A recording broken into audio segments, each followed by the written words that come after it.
नमस्कार, आप देख रहे हैं सी न्यूज भारत। मैं हूं आपके साथ ज्योति अरोरा। वक्त हो गया है न्यूज बुलेटिन का, जिसमें हम उत्तर प्रदेश के साथ साथ झारखंड की भी खबरों को जानेंगे विस्तार से। तो आइए शुरू करते हैं खबरों का सिलसिला। चतरा पुलिस अधीक्षक राकेश रंजन को लगातार गुप्त सूचना प्राप्त हो रही थी कि हंटरगंज थाना क्षेत्र अंतर्गत ग्राम पडरी कला से अवैध गांजे का कारोबार बड़े पैमाने पर हो रहा है, जिसके चलते पुलिस टीम गठित की गई। वहीं हंटरगंज पुलिस ने 16 किलो अवैध गांजे के साथ एक तस्कर को गिरफ्तार किया है तथा अभियुक्त प्रताप सिंह को गिरफ्तार करके प्राथमिकी दर्ज कर आगे की कार्यवाही की जा रही है। अवैध रूप से अपने घर में भारी मात्रा में गांजा जमा करके रखा हुआ है, जिसका उपयोग वो अंतर्राज्यीय व्यापार में कर रहा है। सूचना का सत्यापन करने के पश्चात हमने एक टीम बनाया, जिसमें मैं और CO Hunterganj, inspector Pramod Pandey, sub inspector Sachin Kumar Das, PSI Niranjan Kumar और सब इंस्पेक्टर शिवजी प्रसाद शामिल हुए। हमने विधि द्वारा स्थापित जो तरीका है उसके तहत उस गुप्त घर का तलाशी लिया। तलाशी क्रम में हमें भारी मात्रा में गांजा प्राप्त हुआ और वो गांजा करीब 16 किलो है। और गुप्त आदमी से हमने जब कागजात की मांगी तो उन्होंने कोई संतोषजनक जवाब नहीं दिया। उसके बाद हमने उन्हें पुलिस कस्टडी में लिया और अभी हम उन्हें न्यायिक हिरासत में भेजने की कार्रवाई कर रहे हैं। चतरा से सी न्यूज संवाददाता लक्की की रिपोर्ट।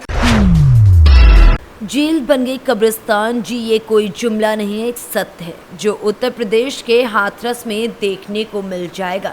इस कब्रिस्तान में किसी को बिना परमिशन के अंदर जाने की इजाज़त नहीं है, वो आम आदमी हो या समाज सेवी, यहाँ तक कि मीडिया का प्रवेश भी वर्जित है। कुछ समाज सेवी संस्था सदस्यों की माने तो गौवंश के मृतक शवों को कौवे नोच कर खा रहे हैं। जिले के सासनी में हाथरस की तहसील सासनी की पराग डेयरी में बनी अस्थायी गौशाला में आज मंगलवार को गायों का मरने का सिलसिला लगातार जारी है। बीमारी से आए दिन गायों की मौत हो रही है। पराग में इसके चलते मीडिया के साथ आम आदमी भी हो या समाज सेवी, किसी को अंदर जाने नहीं दिया जाता है। अस्थायी गौशाला में अंदर चल रही लगातार जेसीबी गौवंश को दफन करने के काम में जुटी है। देश के प्रधानमंत्री या प्रदेश के मुख्यमंत्री दोनों गौवंश को बचाने के लिए एक बड़ी मुहिम चला रहे हैं, गौवंश को बचाने में जुटे हुए।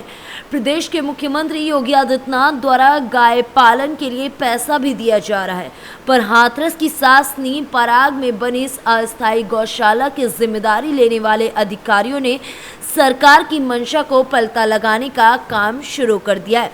देश और प्रदेश सरकार पर उनके इस कार्य से कितना असर पड़ेगा, इससे अधिकारियों को कोई फर्क पड़ता नहीं दिख रहा है। समाज सेवी संस्था न्याय चक्र फाउंडेशन के सदस्यों का कहना है कि यहाँ गौवंश के मरने के बाद कौवे नोच नोच कर खा रहे हैं। प्रतिदिन जेसीबी मशीन से गायों को दफनाने का कार्य यहाँ पर जारी रहता है। कह सकते हैं कि गौवंश के लिए पराग डेयरी को अस्थायी गौशाला बनाया गया था, पर जिम्मेदारों की लापरवाही को छुपाने के लिए यहाँ सभी के अंदर जाने पर प्रतिबंध लगा दिया गया, चाहे वो समाज सेवी हो या मीडिया कर्मी। एक लाइन में कहें तो ये गौवंश की जेल है जो लापरवाही के चलते कब्रिस्तान बन गई है।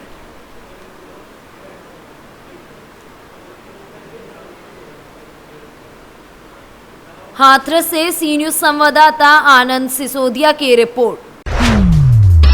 आज मोतिहारी जिले के लिए गौरव की बात है। आज दिल्ली विज्ञान भवन में भारत सरकार जल शक्ति मंत्रालय, जल संसाधन, नदी विकास और गंगा संरक्षण विभाग द्वारा जल संरक्षण प्रबंधन के क्षेत्र में उत्कृष्ट प्रयासों को सम्मानित करने हेतु सर्वश्रेष्ठ जिला पूर्वी क्षेत्र श्रेणी में पूर्वी चंपारण बिहार को प्रथम पुरस्कार, राष्ट्रपति द्वारा जिलाधिकारी शीर्षत कपिल अशोक को तृतीय राष्ट्रीय जल पुरस्कार, प्रशस्ति पत्र एवं मोमेंटो प्रदान किया गया। मोतिहारी से सी न्यूज संवाददाता नवेंदु कुमार की रिपोर्ट। पट्टी में एमएलसी का सियासी पारा चढ़ गया। सपा प्रत्याशी विजय बहादुर यादव ने समर्थकों के साथ जनसभा कर वोट मांगे। विधान परिषद सदस्य चुनाव को लेकर सियासी पारा लगातार चढ़ता जा रहा है। पट्टी तहसील के रूर गांव में मंगलवार को समाजवादी पार्टी के विधान परिषद सदस्य प्रत्याशी विजय बहादुर यादव ने बीडीसी और प्रधान के बीच बैठक करके वोट मांगा। इस दौरान उन्होंने कहा कि परिवर्तन की बयार बह रही है। प्रतापगढ़ के सभी विकास खंडों में एमएलसी मतदाताओं का अपार जन समर्थन मिल रहा है। प्रतापगढ़ में एक बड़ा बदलाव होने चल रहा है। उन्होंने कहा कि रूर किसान आंदोलन की धरती है। यहीं से जुलूस और ज्यादती के विरुद्ध किसानों ने आंदोलन की शुरुआत की थी। इसीलिए आसपुर देवसरा विकास खंड में इसी धरती से अपने मिशन का शुभारंभ मैंने किया। निश्चित रूप से सभी का अपार समर्थन हासिल हो रहा है। उन्होंने कहा कि जाति धर्म अमीर गरीब के भेदभाव को भूलकर विकास किया जाएगा। किसी के सम्मान के साथ समझौता नहीं किया जाएगा। विकास कार्यों में कदम से कदम कंधे से कंधा मिलाकर चलने का काम करेंगे। जनपद में आज समाजवादी पार्टी की चर्चा सिर्फ इसलिए चल रही है क्योंकि एमएलसी प्रत्याशी आपके बीच का। बैठक में मुख्य रूप से रामशंकर यादव, ओम प्रकाश यादव, पप्पू यादव, सुरेश वर्मा, जगलाल वर्मा, रजनीश राणा, हरिकेश सरोज, प्रधान उमरडिया, लाल बहादुर वर्मा, बीडीसी भरोखन, लालमणि, सरोज प्रधान, गोविंदपुर समेत अन्य लोग मौजूद रहे। कार्यक्रम सुरेश यादव के संयोजन में किया गया। चुनाव लड़ रहे हैं और आज प्रचार में पट्टी क्षेत्र में निकले हैं। आपका क्या क्या कार्यक्रम और कहाँ के लिए कार्यक्रम है, इसके विषय में बताएं। आज का कार्यक्रम मेरा आसपुर दूसरा ब्लॉक में जी, ब्लॉक के हर नया पंचायत में मेरी बैठक चल रही है जी, और यहाँ के बाद अब ढाढ़ जाएंगे जी, ढाढ़ के बाद आसपुर दूसरा जाएंगे जी, आसपुर दूसरा के बाद दियावा जाएंगे जी, दियावा के बाद हम पूरा जाएंगे जी, इसके बाद तिलियानी जाएंगे। हमारा इस तरह का पूरा आज दिन भर हम माननीय अपने क्षेत्र पंचायत के सदस्य, माननीय प्रधानगण, माननीय जो वार्ड के पड़ेंगे जिला पंचायत सदस्य, हम अनुरोध करेंगे और अपने वोट के लिए समाजवादी पार्टी के प्रत्याशी हूँ, इसलिए अपील करूंगा वोट देने के लिए। जनप्रतिनिधियों और जनता से क्या अपील करेंगे आप? जनता से अपील करूंगा, आइए हम आज प्रतापगढ़ की जो सिचुएशन है, हम जैसे सामान्य परिवार के लोगों को माननीय राष्ट्रीय अध्यक्ष अखिलेश यादव जी ने आपके बीच भेजा है। बहुत विश्वास के साथ भेजा है कि प्रतापगढ़ के लोग परिवर्तन चाहते हैं। आज आइए परिवर्तन में मेरे साथ कंधे से कंधा मिला करके आगे बढ़िए। निश्चित तौर से प्रतापगढ़ के माननीय प्रधानगढ़ का, माननीय बीडीसी जी का, माननीय सभासद और जिला पंचायत का सम्मान बढ़ाने का काम करूंगा और विकास में ऐतिहासिक सफलता, ऐतिहासिक मिसाल प्रतापगढ़ के विकास में योगदान करूंगा। आपकी टक्कर में कौन नजर आ रहा है? हमें तो जिस तरह से आप लोगों का जिस तरह प्यार मिल रहा है जी, हमें तो समझ नहीं आता है कि कोई टक्कर में है। फिर भी प्रचार प्रसार मैदान में है। मैं देख रहा हूँ कि जिस तरह मैं पट्टी विधानसभा का चुनाव अभी जीता, मुझे लग रहा था कि यहाँ की पब्लिक लड़ रही है चुनाव। उसी तरह से प्रतापगढ़ में माननीय प्रधानगढ़, बीडीसीगढ़, जिला पंचायत के सदस्य और सभासदगढ़ चुनाव लड़ रहे हैं। विजय यादव की हैसियत नहीं है लड़ने की, ये यहाँ के आम पंचायत के प्रतिनिधि वो चुनाव लड़ रहे हैं। धन्यवाद। प्रतापगढ़ से सी न्यूज संवाददाता रोहित जायसवाल की रिपोर्ट। ससुराली जनों द्वारा दहेज की मांग को पूरा न किए जाने की प्रताड़ना से परेशान होकर एक विवाहिता अपनी मां के साथ पट्टी कोतवाली में पहुंचकर इंसाफ की गुहार लगाई है और शिकायती प्रार्थना पत्र देकर आरोपी ससुराली जनों पर कार्यवाही की मांग की है। क्या नाम है आपका? किरण यादव। पति का? राहुल यादव। गांव? असुड़ी। क्या मामला हुआ है, आपको कोतवाली आए हैं? कोतवाली मैं आई तो ये मामला हुआ कि उनको पकड़ के लाया जाए, लेकिन अभी तक पकड़ के लाया नहीं, क्या घटना हुआ है आपके साथ? मारा आपको, ये मारा पीटा कौन है जो आपके लाठी से डंडे से, मतलब दहेज में ये लेके आओ। आपके पति ने मारा है? मेरे पति ने, मेरी सास ने, मेरी नंद ने मुझे मिलके मारा। अच्छा, सब पूरे घर के लोग मिलके मारे हैं। क्या बोल रहे हैं? दहेज लेके आओ। दहेज लेके आओ, नहीं तो जिंदा जला के फांसी लगा के रात को मार देंगे। कितना दिन से आपको प्रताड़ित कर रहे हैं? 1 वर्ष। 1 वर्ष से। तो आप सहते रहे? ये आपको मारे पीटे कब मारे? मुझे तीसरे दिन चौथे दिन। नहीं, ये मारपीट कब हुआ, कैसे चोट लगी? कल 5 बजे। कल 5 बजे सुबह नहीं, शाम को। तो इसी की शिकायत करने के लिए आप कोतवाली आए हैं। हाँ। बोल रहे हैं दहेज लेके आओ, नहीं तो आपको जला के मार डालेंगे। देंगे, घर में नहीं रहने देंगे, नहीं तो मतलब तो इसकी सूचना आप अपने मैके वालों को भी दी थे? हाँ। तो मैके वाले आए हैं आपके पिताजी? हाँ, ये मेरी माता है। अच्छा अच्छा, क्या नाम है माता जी आपका? सुभराज। ये आपकी लड़की है? हाँ। इनकी शादी कब किए थे आप? करीब 6 साल हुई। 2017 में। तब से अभी तक आपको प्रताड़ित करते चले आ रहे हैं। हाँ। इसी शिकायत करने के लिए आप थाने पे आए हैं? प्रतापगढ़ से सीनू संवाददाता रोहित जायसवाल की रिपोर्ट। गोरखपुर पुलिस ने चोरी चौरा उपद्रव मामले में शिकंजा कसा है। पुलिस ने फरार 5 अन्य आरोपियों को गिरफ्तार किया है। बता दें कि बीते 25 मार्च को चोरी चौरा में सैनिक को शहीद का दर्जा दिलाने को लेकर उपद्रवियों ने जमकर बवाल किया था। इस दौरान हाईवे और रेलवे ट्रैक जाम करके उपद्रवियों ने जमकर बवाल किया था। इस मामले में पुलिस मास्टरमाइंड सपा नेता मनोरंजन यादव समेत 56 नामजद आरोपियों के खिलाफ मुकदमा दर्ज की थी, जिसमें 9 आरोपियों को पहले ही गिरफ्तार कर लिया गया था, जबकि फरार सपा नेता यादव समेत 3 आरोपियों पर एसएसपी ने 25-25 हज़ार का इनाम घोषित किया है। ऐसे में उपद्रव मामले में अब तक कुल 14 लोगों की गिरफ्तारी हो चुकी है। हालांकि अभी मुख्य अभियुक्त मनोरंजन यादव, अरविंद यादव और नरसिंह यादव, जिन पर 25-25 हज़ार का इनाम घोषित है, वो फरार चल रहे हैं। दिलचस्प तो ये है कि पुलिस इस मामले में साजिश की तो बात कर रही है, लेकिन किसी पार्टी विशेष का नाम लेने से बच रही है। वहीं एसएसपी डॉक्टर विपिन ताड़ा ने बताया है कि घटना के दिन बाकायदा साउंड सिस्टम रखकर अनाउंसमेंट किया जा रहा था, लोगों को भड़काया जा रहा था। ऐसे में केस दर्ज करने के साथ उपद्रवियों की गिरफ्तारी की जा रही है, जबकि डीएम विजय किरण आनंद ने कहा है कि उपद्रवियों के खिलाफ संगीन धाराओं में पुलिस ने मुकदमा दर्ज किया है, साथ ही उनके खिलाफ रासुका के तहत कार्रवाई की जाएगी। डीएम ने साफ तौर पर कहा है कि माहौल खराब करने वालों को किसी भी कीमत पर छोड़ा नहीं जाएगा। तो आप लोगों के पास नहीं सर पहुंचे वो होंगे तो आज जो मैं ये और फिर से 25 हज़ार की नामी है, इनका अगर फोटो रिलीज हुआ हो तो उसको अगर व्यवस्था हो तो सर उसी बिल्कुल पे डलवा दीजिए तो हम लोग कर लेते हैं। बिल्कुल आप है ना मीडिया ग्रुप का हाँ है, हाँ उस पे आज करवा देंगे। और भी अन्य जितने भी लोग हैं जी जी जी उनका भी हम प्रयास करेंगे कि आपके माध्यम से उनकी शिनाख्त हो जाए। बिल्कुल सर, लोगों को बिल्कुल। ये फोटो पहुंचे हैं, वो सब जानते हैं, आसपास के ही लोग हैं जो ये उपद्रव जी, किए हैं। गोरखपुर से सी न्यूज संवाददाता सत्येंद्र की रिपोर्ट। एसआरपी घोटाले की जांच को लेकर लगातार धरना प्रदर्शन कर रहा है विद्युत संघर्ष समिति।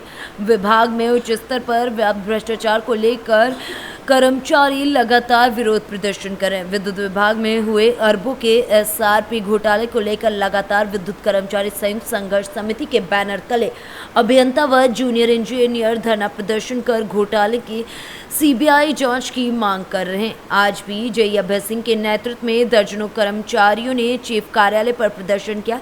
विभाग के अधिकारियों और कर्मचारियों ने चेयरमैन पर अरबों के भ्रष्टाचार में लिप्त होने का आरोप लगाते हुए जमकर नारेबाजी की और कहा कि सीबीआई से जांच न कराकर हमारी मांग पर टाल मटोल किया जा रहा है। उन्होंने कहा कि छोटी छोटी गलतियों पर कर्मचारियों का सस्पेंशन और टर्मिनेशन की कार्रवाई कर दबाव बनाया जा रहा है। बेहतर विद्युत सेवा देने के लिए संसाधन उपलब्ध कराए जाएं, विभाग का निजीकरण न किया जाए। उन्होंने कहा कि उपभोक्ताओं को बेहतर सेवा देने के साथ हमारा संगठन अपनी मांगों को लेकर लगातार प्रदर्शन कर रहा है।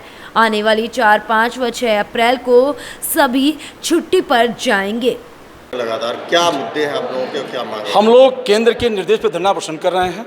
मेन हम लोग का मुद्दा है 700 करोड़ रुपए का एसआरपी घोटाला हुआ है, उसकी जांच के लिए सीबीआई जांच के लिए कहा जा रहा है और हमारे चेयरमैन साहब जांच न करा के केवल टाल मटोल कर रहे हैं। अधिकारियों के ऊपर, कर्मचारियों के ऊपर कोई मतलब बिना जांच के छोटी सी भी गलती पे बड़े बड़े उनको दंड दिए जा रहे हैं, सस्पेंड टर्मिनेट किए जा रहे हैं। हम लोग का एक सूत्री कार्यक्रम है कि इनकी सीबीआई जांच हो, जो 700 करोड़ रुपए घोटाला हुआ उसकी सीबीआई जांच हो। जो हमारे कर्मचारी अधिकारी काम कर रहे हैं नियमानुसार उनसे काम लिया जाए, उनको संसाधन उपलब्ध कराया जाए। जो हमारे कर्मचारी हैं उनको जो है समय से उनको छुट्टियां दिया जाए, समय से उनके जो उनके कार्य कर रहे हैं कार्य के जो संसाधन है संसाधन उपलब्ध कराए जाएं। और कई बार कहने के बावजूद भी और बार बार अनुरोध करने के बावजूद भी सीबीआई जांच नहीं कराई जा रही है।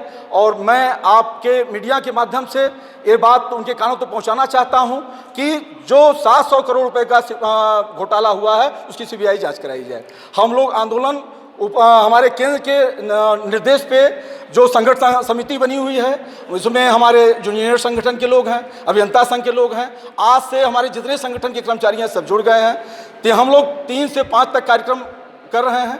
यही कार्यक्रम लोग 4, 5, 6 को जो है सारे कर्मचारी एक साथ आकस्मिक अवस्था भी चले जाएंगे। अच्छा, अभी आप लोग जैसे बिजली के उपभोक्ताओं से पैसा वसूलने की बात चल रही, टारगेट है बिजली, आप लोग कनेक्शन काट रहे हैं तो उसमें बहुत सी दिक्कतें आ रही, तो क्या संगठन क्या कर रहा है उसको लेकर? नहीं, ऐसा है ना कि मेन मेरा लक्ष्य है कि भ्रष्टाचार को रोकना, भ्रष्टाचारियों को जेल भेजना, अरबों रुपए का जो घोटाला हुआ है, जो घोटालेबाजों को जेल भेजना। उपभोक्ता हमारे देव हैं, उपभोक्ता का सेवा करना मेरा प्रथम कर्तव्य है। हमारे कर्मचारी, हमारे अधिकारी उपभोक्ता को बेहतर बिजली दे रहे हैं, उपभोक्ता को बेहतर सेवा दिया जा रहा है। उसमें उपभोक्ता का हम बार बार चाह रहे हैं कि उपभोक्ता हमारे अच्छे ढंग से उनको बिजली मिले और उपभोक्ता हमारे बिजली का बिल भी जमा कर रहे हैं। मिर्जापुर से सी न्यूज़ संवाददाता अनिल केशरी की रिपोर्ट। आज पहले सुबह ढाका नीलू एचपी गैस एजेंसी के गोदाम परिसर में लगे डिलीवरी वैन के 2 पिकअप में अचानक आग लगे। स्थानीय लोगों की सूचना पर पहुंची अग्निशमन दमकल ने कड़ी मशक्कत के बाद आग पर काबू पाया, अन्यथा बड़ा हादसा हो सकता था, क्योंकि गैस गोदाम में सैकड़ों सिलेंडर थे, साथ ही कुछ ही दूरी पर पेट्रोल पंप भी है। अगर आग गैस गोदाम तक पहुँच जाती तो ढाका में त्रासदी मच जाती। स्थानीय लोगों व अग्निशमन कर्मियों की लगातार कार्रवाई से बहुत बड़ी घटना होने से टल गई। घटना ढाका थाना क्षेत्र के ढाका शहर में ढाका मोतिहारी पथ पर स्थित नीलू एचपी गैस एजेंसी की है। मोतिहारी से सी न्यूज़ संवाददाता नवेंदु कुमार की रिपोर्ट। नौरंगपुर जिले के पापड़ाहांडी के कोसागुमड़ा जाने वाली सड़क पर तोंडा गुडा गांव के पास देर रात 108 एम्बुलेंस दुर्घटनाग्रस्त हो गई, जिसमें 4 लोग घायल हो गए। जानकारी के मुताबिक खुटबाई से पापड़ाहांडी चिकित्सालय 4 मरीज लाने के समय एम्बुलेंस संतुलन खोने पर एम्बुलेंस सड़क किनारे पलट गई और सीमेंट के गार्डवेल से जा टकराई। इसमें बैठे स्टाफ व मरीज को पहले पापड़ाहांडी समूह स्वास्थ्य केंद्र में इलाज के लिए लाया गया और बाद में नौरंगपुर जिला अस्पताल में भर्ती कराया गया। उड़ीसा से सी न्यूज़ संवाददाता मोहम्मद गुफरान की रिपोर्ट। एक और जहां प्रदेश सरकार पुलिस की छवि को सुधारने के लिए लगातार प्रयास कर रही है, वहीं कुछ ऐसे भी पुलिसकर्मी हैं जो पुलिस की छवि को धूमिल करने से बाज नहीं आ रहे।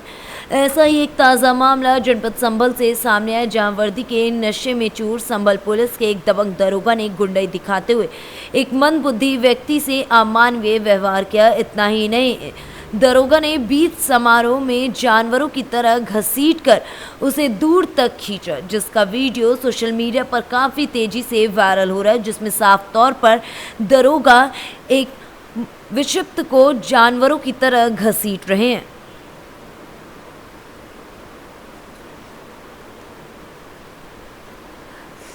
संभल से सी न्यूज़ संवाददाता जगतपाल सिंह की रिपोर्ट। फिलहाल इस बुलेटिन में बस इतना ही। देश दुनिया की तमाम बड़ी खबरों के लिए आप देखते रहिए सी न्यूज़ भारत।